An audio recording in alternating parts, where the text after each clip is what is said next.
Hello everyone, welcome to my book readings. Remember, readers are leaders. Let's start the book. The name of the book is Marvin's Redpost by Louis Sachar, illustrated by Emmy Wummer. So, in this book, the first chapter, there was a red post out in front of Marvin's red post house. The rest of the fence was white. Marvin tapped the post for luck as he walked through the gate on his way to school. He wore a pair of blue jeans with a hole over each knee. It was whole day at school. Every day had been special this week. Monday he had to wear socks that didn't match. Tuesday everyone wore t-shirts that came from vacation. Wednesday had been a hat day, and today everyone had to wear clothes with holes. His best is two friends, Nick and Stuart, were waiting for him at the corner. Do you think Mrs. North will wear clothes with holes? Asked Stuart. Sure, why not? Asked Marvin. No way, said Nick. I'll bet you $1 million. Nick had also said there was no way Mrs. North would wear mismatched socks. He had also said there was no way she would let the kids wear hats in class. So far, he owed Marvin $2 million.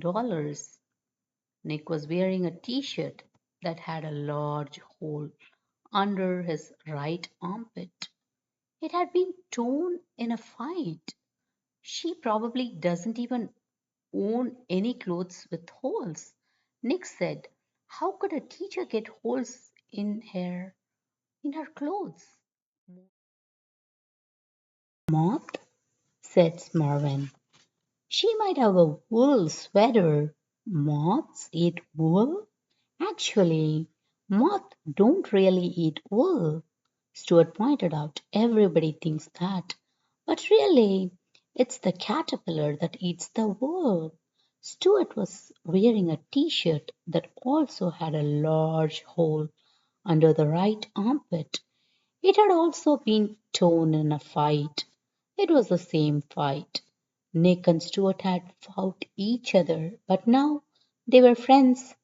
You want to come over after school today? Nick asked. Okay, said Stuart. I can, said Marvin. My mom is taking me to the shoe store. I am going to my cousin's bar mitzvah on Saturday.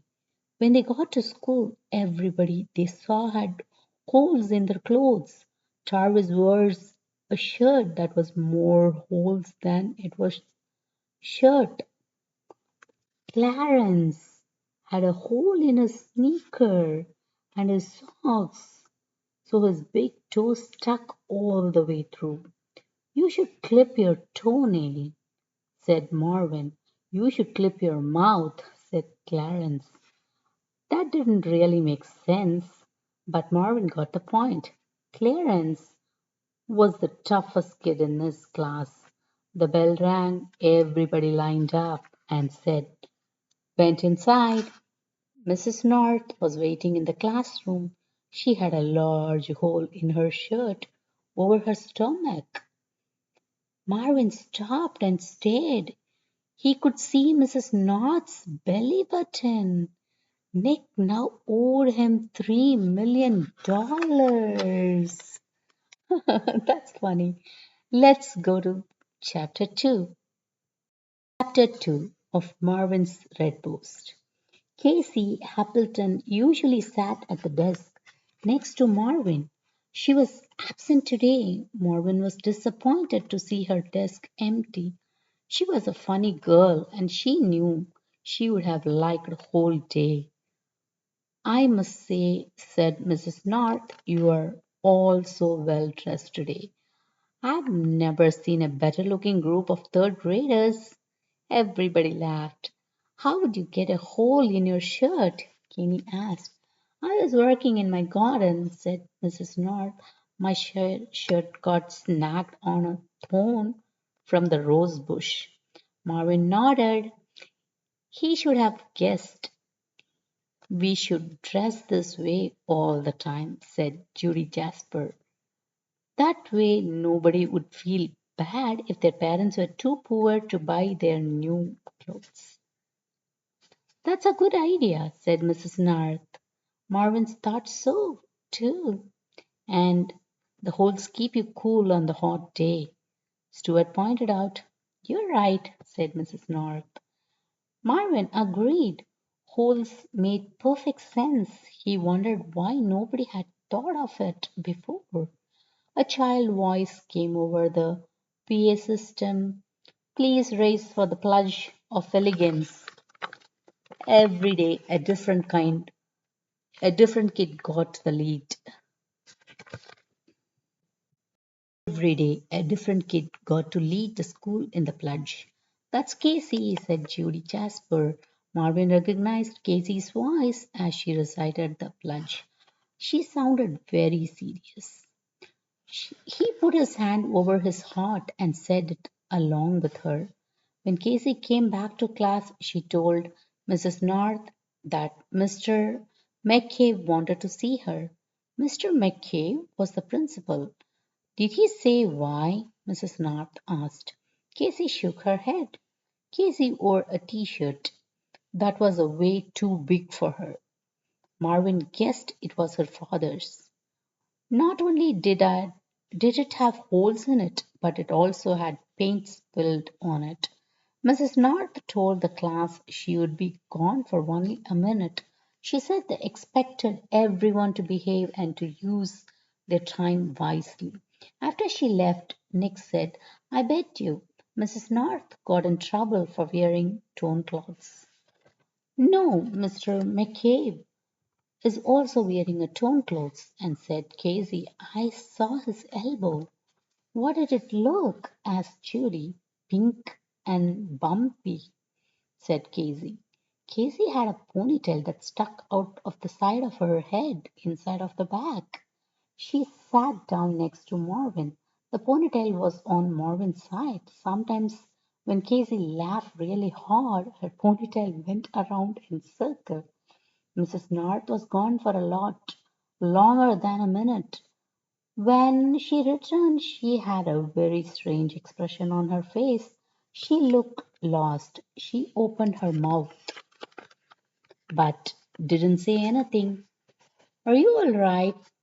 Asked Kenny. Mrs. North looked at Kenny but still didn't say anything. Finally, she spoke. She said, We are, then stopped. She started again. There will. That was as far as she got. She tried again. I expect her mouth shut tight. She tapped her desk with her fist. At last she managed to say a complete sentence. We are going to have a visitor today. Marvin couldn't wait to hear who it was. From the way Mrs. North was acting, she thought it must be somebody weird. Who is it? Asked Warren. Is it somebody I have heard of? Asked Nick. Oh, I hope so, Nick, said Mrs. Narth. Then she took a deep breath and said, The president will be coming here. Everybody gasped. Marvin was a little confused. He wasn't sure which president Mrs. North meant. Did she mean the president of the United States or did she mean the president of something else, like the president of the shoe company? Marvin's school was in Maryland. It was less than 20 miles from Washington, D.C. His father worked in Washington, D.C. So it was possible that Mrs. North meant the President of the United States. But why would the President of the United States come to his school? He raised his hand. Pasty Gatsby raised her hand too. Yes, Pasty, said Mrs. North. The President of what? Pasty asked. Mrs. North stared at her as if she thought Patsy Patsy was an alien from another planet. The President of the United States, she said. Duh, said Jarvis. Patsy blushed. Sometimes I wonder about you, Patsy, said Mrs. North. What would you think, the President of Mexico? Asked Clarence. Marvin turned red too, but nobody noticed. He lowered his hand. Yes, Marvin, did you have a question? Asked Mrs. North. He shook his head. No, I was just stretching. Mrs. North explained that even Mr. McCabe hadn't known the president was coming until 10 minutes ago. It had been kept secret for security reasons. Now I know. I don't have to tell you how to behave when the president gets here, she said. Then she told everybody how to behave. Be respectful, be attentive. If you get a chance to speak to him, remember to speak loud and clear. You should call him Mr. President. Yes, Mr. President. Thank you, Mr. President. Remember that too. Mrs. North suddenly stopped talking. Oh my gosh, she exclaimed. I have to change my clothes.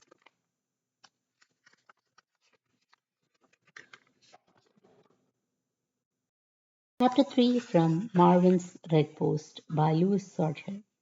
Mrs. North didn't know what time the president would come, so she couldn't go home and change out her torn clothes.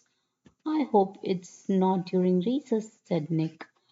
We'll adjust our schedule, Mrs. North assured him. Good, because I don't want to miss recess, said Nick. While they were waiting for the president to show up, Mrs. North told everyone to write down a question he or she would like to ask the president. Like what? Asked Nick. Anything, said Mrs. North. Then she looked at Nick and said, well, not anything. There must be something you're curious about, Nick. What's it like to live in the White House? What does he have for breakfast? Does he ever just sit around and watch TV? Think. Nick. She tapped on the side of her head with her fingers. Use your brain. Marvin tried to think too. He remembered that he was going shopping for new shoes right after school, along with his brother and sister. He wondered if the president brought his own clothes.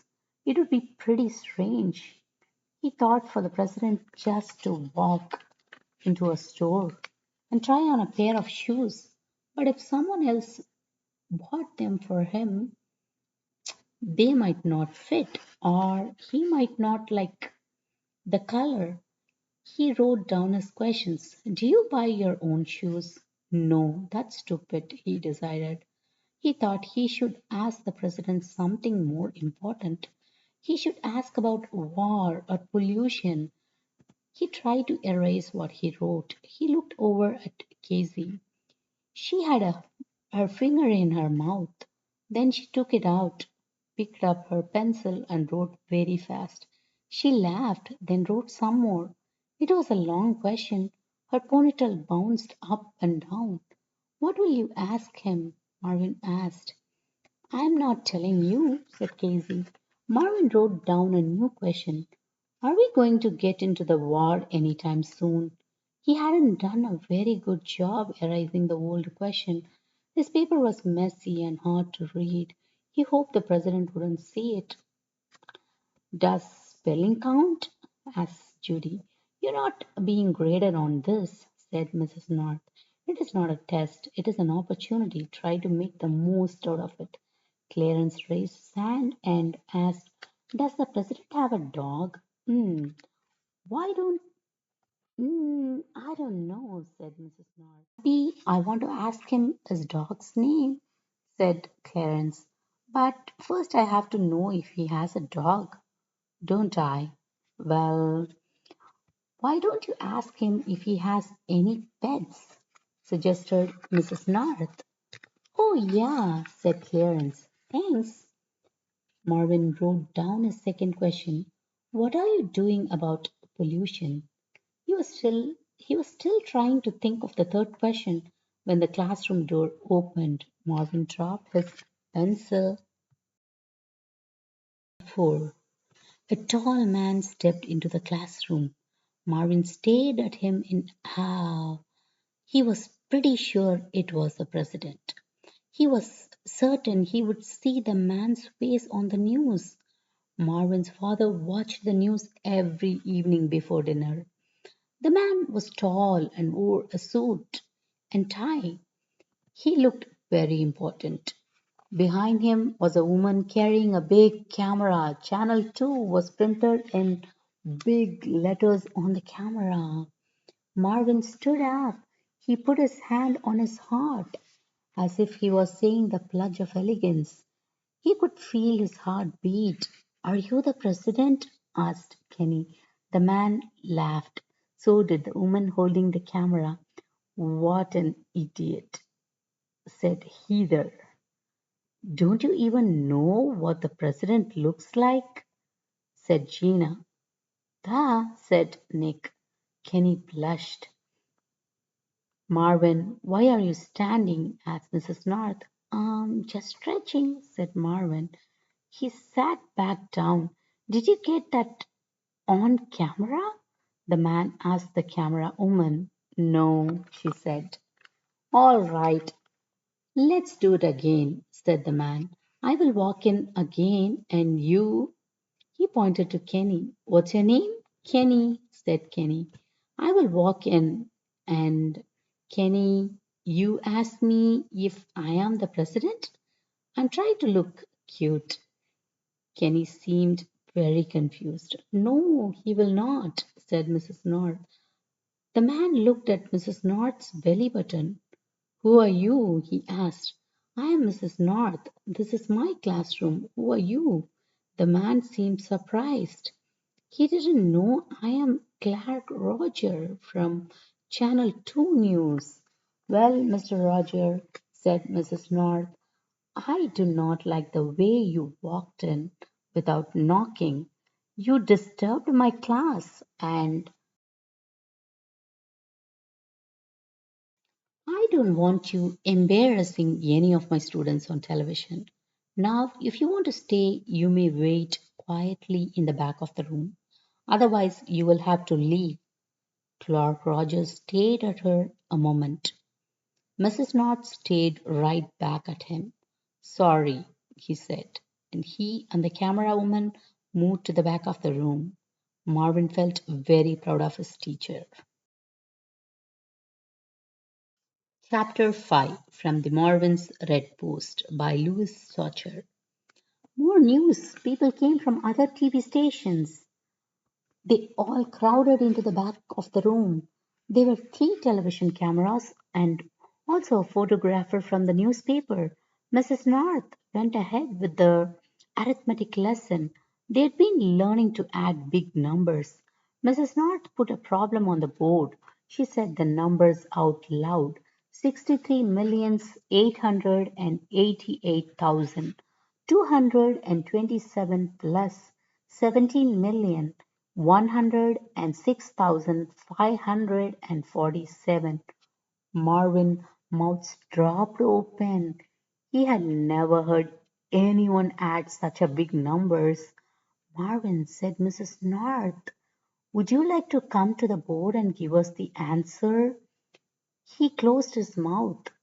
Then he stood up and made his way to the board. He looked at the problem. It was impossible. Mrs. North gave him a "You can do it" smile. He looked at all the people at the back of the room. They were all watching him. The 3 television cameras were pointed at him. He looked back at the problem. You add it up just like a smaller numbers. Mrs. North gently reminded him, start at the ones column. He stared blankly at the board. 7 plus 7, said Mrs. North. His brain had turned off. Don't think about the cameras, said Mrs. North. 7 plus 7, Marvin. Marvin looked around helplessly. Casey Appleton was making funny faces at him. She stretched her mouth in different directions. He thought she was making fun of him. Then he realized her mouth was forming the word 14 over and over again. 14, he said. Good, said Mrs. North. He wrote the number 4 and carried the 1. His brain started working again.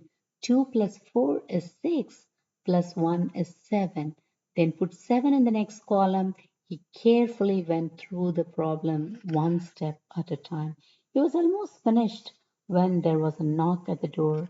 Mr. McCabe, the principal, opened the door and said, "Excuse us. Do you mind if we come in?" Another man was with him. Marvin was pretty sure.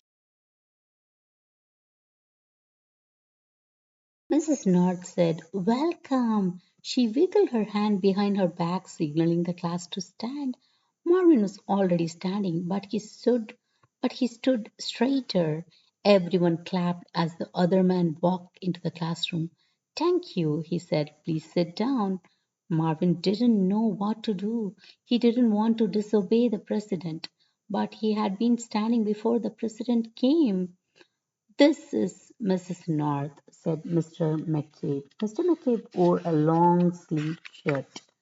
He had a hole over his pink and bony elbow.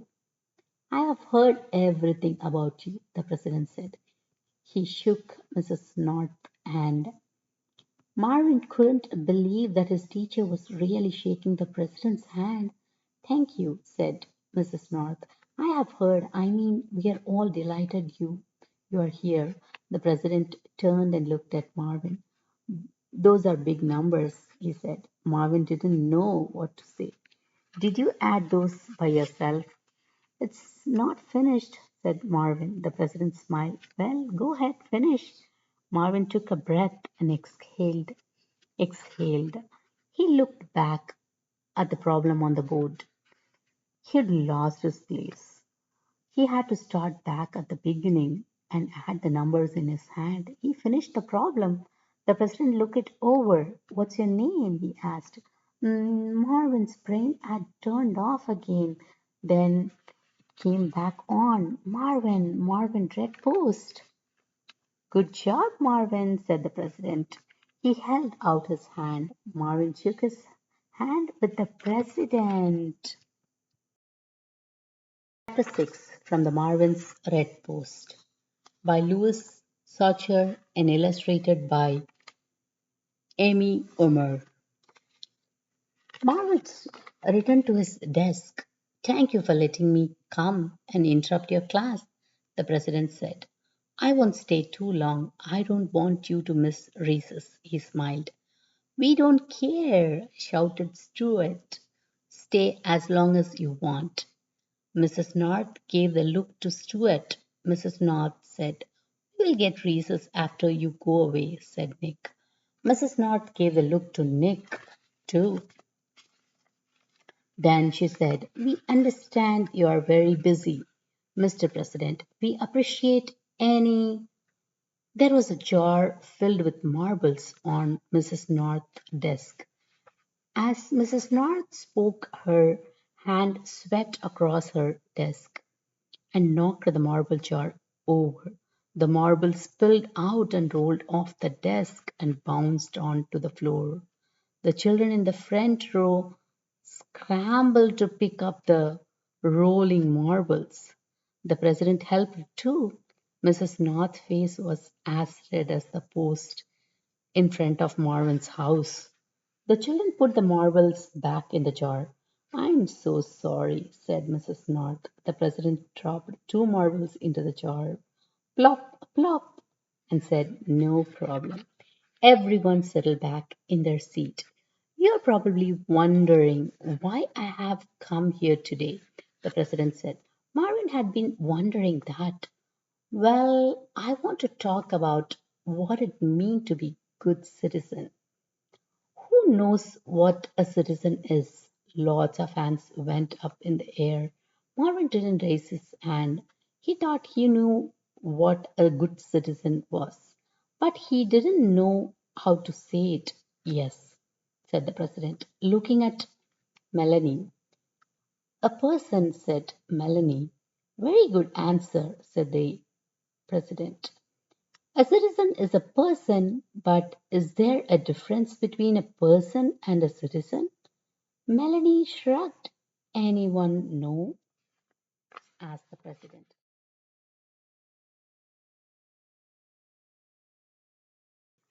Some hands started to go up, then came back down. Clarence raised his hand. Yes, said the president. Do you have a dog? Asked Clarence. Yes, I do, said the president. But that's not what we're talking about now. Mrs. North gave the look to the Clarence. Who can tell me the difference between a person and a citizen? The president asked. How about you, Marvin? The Marvin couldn't believe it. The president had remembered his name. He tried to come up with an answer. He didn't want to let the president down. Well, if you are a person, it's like you're alone. A citizen is part of something bigger, like a country. He didn't know if that made a sense or not. Exactly right, said the president. We are not alone. We are all a part of the big group. That group is called the United States of America. Marvin smiled. He wasn't sure if that was what he had meant when he had said it, but it made sense when the president said it. America is not just a place on the map, the president said. America is made up of all of its citizens. If we want America to be a great country, it is up to every single one of us. Me, you, Mr. McCabe, Mrs. North, Marvin, to be a good citizens. The president asked the students if they could think of ways to be good citizen. Casey Appleton raised her hand. Yes, ma'am, said the president. Casey smiled and got serious again. Help people who need help, she said. Very good. Nick raised his hand. Yes, sir, said the president. Don't fight, Nick.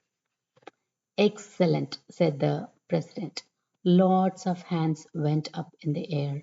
Clean up after yourself, said Jarvis. Recycle, said Patsy. Brush your teeth, said Gina. The president had to think about that one. It is important for it is important for the citizen to try to be clean and healthy, he agreed. Brush your teeth, said Gina. The president had to think about that one. It is important for the citizen to try to be clean and healthy, he agreed. Marvin thought of some good ideas too, but he didn't raise his hand. He'd already gotten to shake the president's hand. He wanted to let others have a chance. That was a part of being a good citizen. Nearly everybody in the class came up with something. Listen to your teachers and parents. Don't make fun of people. Put our fires. Don't cheat. Don't lie. Smile. The president said he was very impressed with all the ideas the children had. This is why I wanted to come to the third grade class, he said. I knew the third graders would know how to be good citizens. Sometimes when people get older, they forgot. I hope a lot of people will see and hear you on the television this evening. Mr. President, they may the children some have prepared questions, said Mrs. North. Well, I hope I'm prepared to answer them, said the president. Now that I've met your class, I'm sure they'll be very interesting questions. Mrs. North had the students take turns coming to the front of the room. They would go by rows. Marvin sat in the fourth seat of the second row. He counted people ahead of him. He would be ninth. Judy Jasper was first. Mrs. North told her to first say her name and then ask her a question. She reminded her to speak loud enough for everyone to hear. Judy Jasper shouted, Judy, causing the president to jump back. Not quiet, so loud, said Mrs. North. Judy Jasper said, Judy, when you're in the third grade, did you know you'd be president someday? When I was in the third grade, Judy, said the president, I don't think I even knew there was a president. I was more interested in playing with my friends. Judy started to return to her seat, but the president called her back and shook her hand. Stuart was the next. Stuart, all right, he said. If you don't like white, can you paint your house a different color? The president laughed. The White House doesn't belong to me. I live there. It, but it belongs to all of the citizens of our country. And I don't think they would like it if I painted it blue with yellow polka dot. Do you, Stuart? Stuart mouth dropped open. I it's okay with me. He shook the president's hand and hurried back to his seat. Marvin practiced his question in his head. What are you doing about pollution? He wondered if he had to say his name first, since the president already knew it. Marvin Redpost. What are you doing about pollution, Mr. President? He had to remember to call him Mr. President. Clarence was next. I have two-part questions, he said. Okay, said the president. Do you have a dog? Yes. Does your dog know you are the president? The president laughed. You know, Clarence, I've been asked lots of questions, but I don't think anyone has ever asked me that before. He thought it over, then said, I don't think my dog cares if I'm a president. I have had pickles for 12 years. She has always made me feel as if I was the most special person in the whole world, even before I was the president. Clarence shook the president's hand. Casey Appleton, are you doing anything to get rid of pollution? Mr. President, Marvin felt a stab of disappointment. Now he had to think of another question. I'm trying, said the president. The problem is that everyone causes a tiny bit of pollution. Everybody thinks they're a little bit doesn't make any difference. But when you put all those tiny bits together, you get a big problem. Casey nodded. Casey nodded. Ask your other question, said Melanie. Only one question each, said Mrs. North, but she got a question I bet she never heard before, said Melanie. Well, let's hear it, said the president. Casey looked at Mrs. North to see if it was okay. In the classroom, Mrs. North was still the boss, not the president. Mrs. North nodded. Casey took a breath. Do I have to say my name again? No. I know you're Casey Appleton, said the president. Casey smiled. She took another breath. If a spaceship lands in my backyard and a little green man says, take me to our leader. Should I take him to you? And how do I do that? Everybody laughed. I think you should take him to Mrs. North, said President. Everybody laughed again. Mrs. North laughed the loudest. Casey shook the president's hand. Marvin practiced this war question. Marvin Redpost, are we going to get into the war anytime soon, Mr. President? Marvin Redpost, are we? It was Tarvis' turn. Hi, I'm Tarvis. Do you hate people who didn't vote for you? No. What really bothers me?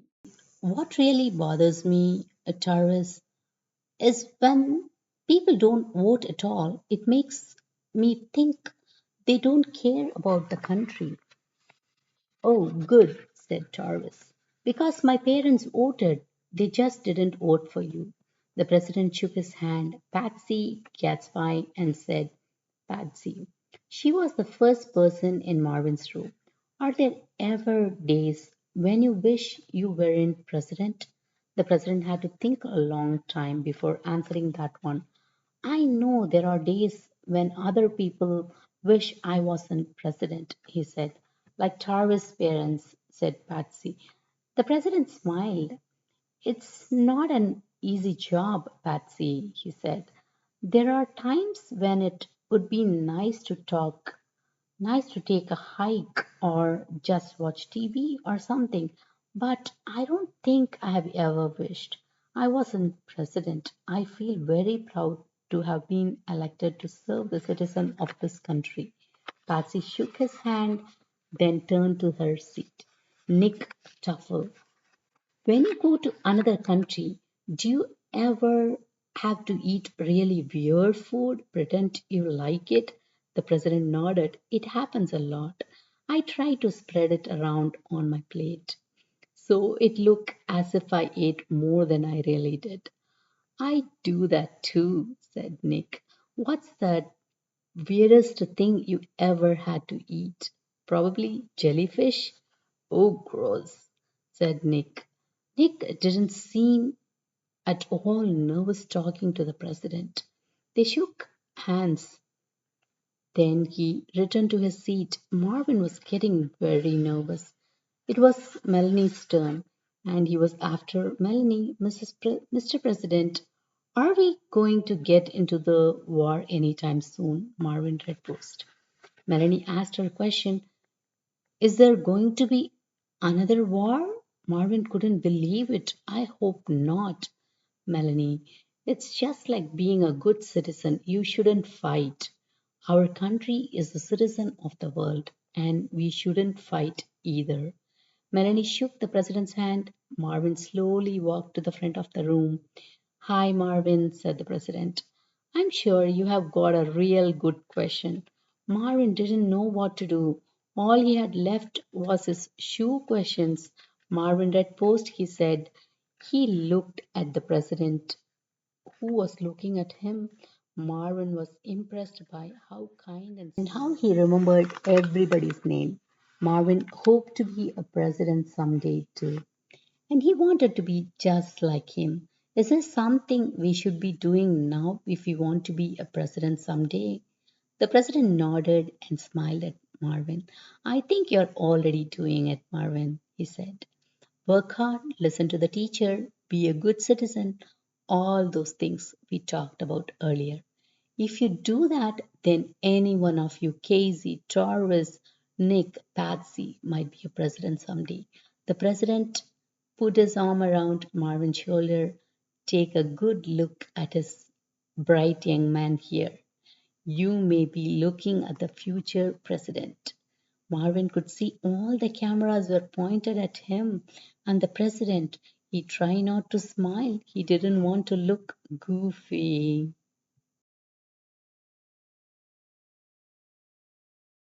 Marvin Redpost, Chapter 8. The president left, the television crew left. Mr. McCabe returned to the principal's office. Well, said Mrs. North. That was all, she said. Everyone waited for her to say more. Well, said Mrs. North.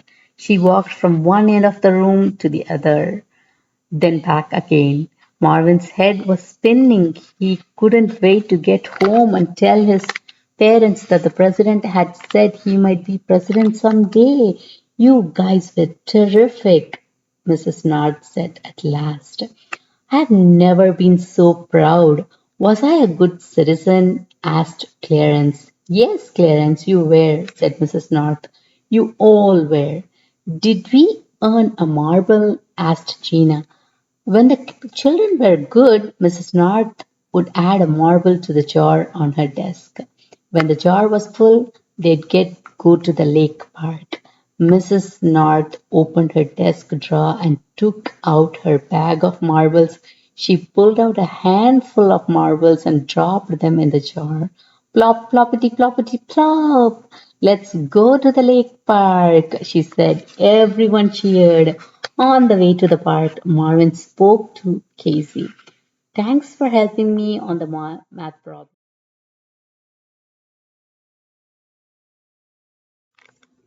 Thanks for helping me on the math problem. I knew you knew it, said Casey. Your brain just got stuck. Marvin smiled. He thought Casey was a good citizen. If Casey hadn't helped him, then he never would have gotten the problem right. Then the president wouldn't have told him he might be president someday. He decided that when he got to be president, he would ask Casey to be vice president.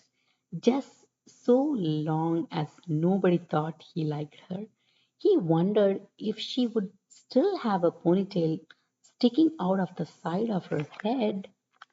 Stuart came up alongside with him. Lake Park on the Thursday. Can you believe it? Usually, they only got to go to the lake park on Fridays. Marvin couldn't even remember what day it was anymore. Hey, you guys want to come over to my house after school? Asked Nick. Sure, said Stuart. How about you, Marvin? Marvin really wanted to go home and tell his family about the president, but he knew his parents wouldn't get home until after 5 o'clock. Anyway, they both worked. Sure, okay, he said. He stumbled but caught his balance. He looked down at his feet. He had a strange feeling, as if his feet were trying to tell him something. Ma-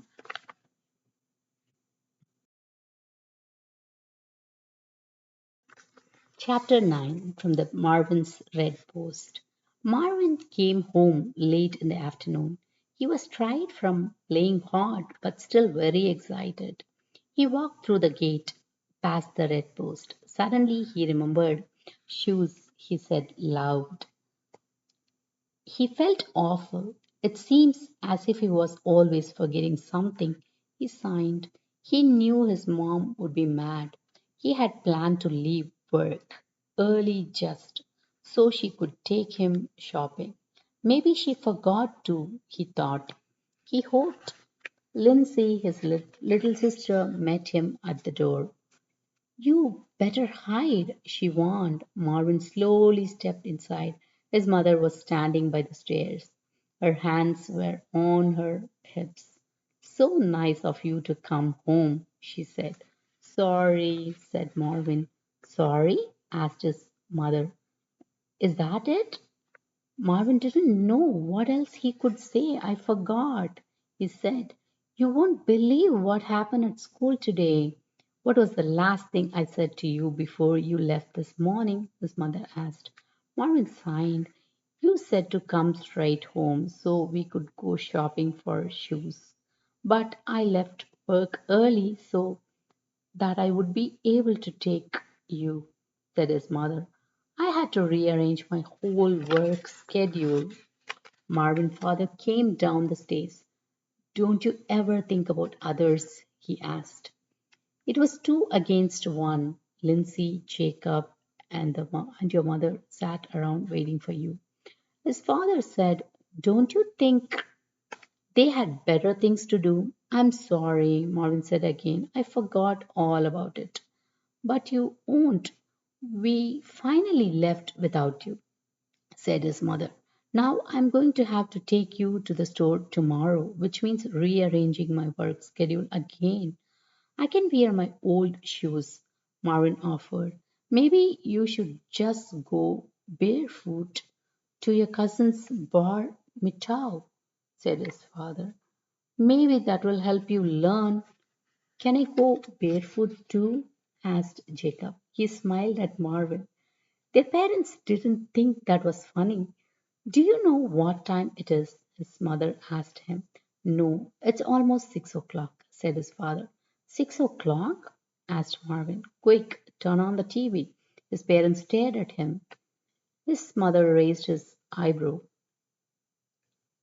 There will be no television for you, said his father. Not for a week. Maybe then you won't forget so much. Maybe television is destroying your brain. It's not regular television, Marvin tried to explain. No TV, shouted his mother. You care more about the television than you do about your own family, accused his father. I don't, said Marvin, but you have to watch. We don't have to watch anything, his mother interrupted. Now, I don't want to hear any more about it. If you keep it up, there will be no TV for a month. You may go to your room and get started on your homework. Marvin didn't know what to do. His parents wouldn't listen to him.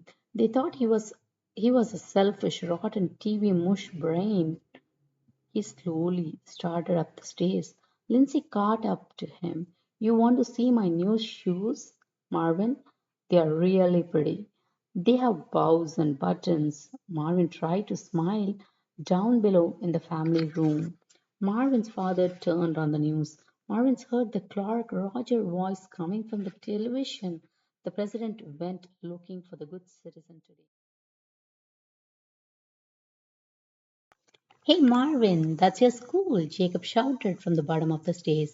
That's Marvin, exclaimed Marvin's father. I want to see, said Lindsay. She ran down the stairs.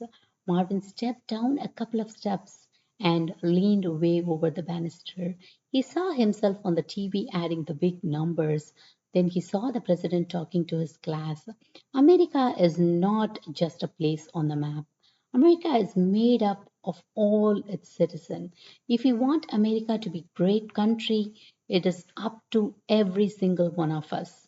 Me, you, Mr. McCabe, Mrs. North, Marvin, to be a good citizen. Did he mean you, Marvin? Asked Jacob. Shh, said Marvin's mother. The students in Mrs. North third grade class had lots of ideas about what it means to be a good citizen, said Clark Rogers. Marvin saw Casey Hapleton on the television. Help people who need help. There's Nick, said Jacob. Don't fight. And Stuart, said Marvin's mother. If you see a fire or something, you should put it out. The students also had lots of interesting and unusual questions for the president, said Clark Roger. Marvin heard Kenny ask, do you ever mess up? You know, make mistakes? He hoped his parents listened to the president's answer. Of course, everybody makes mistake. And when you're president, you can really mess up big time. If you are smart, you'll learn from your mistake. And you should try to be understanding and forgive other people when they make mistake. Marvin nearly fell over the banisters but caught himself.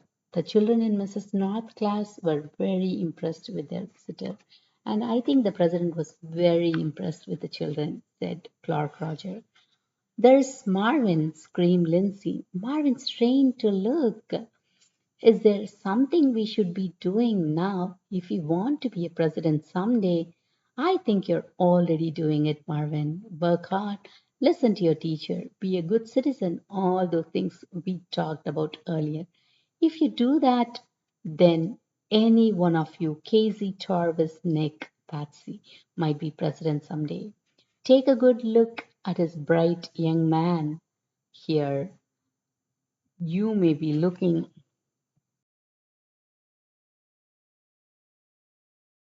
a good look at this bright young man here.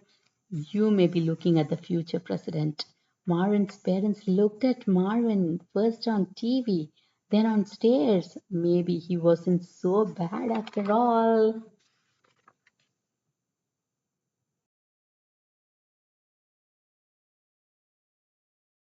Hope you guys like the story. Don't forget to like, share, and subscribe. See you soon with another beautiful story. Bye.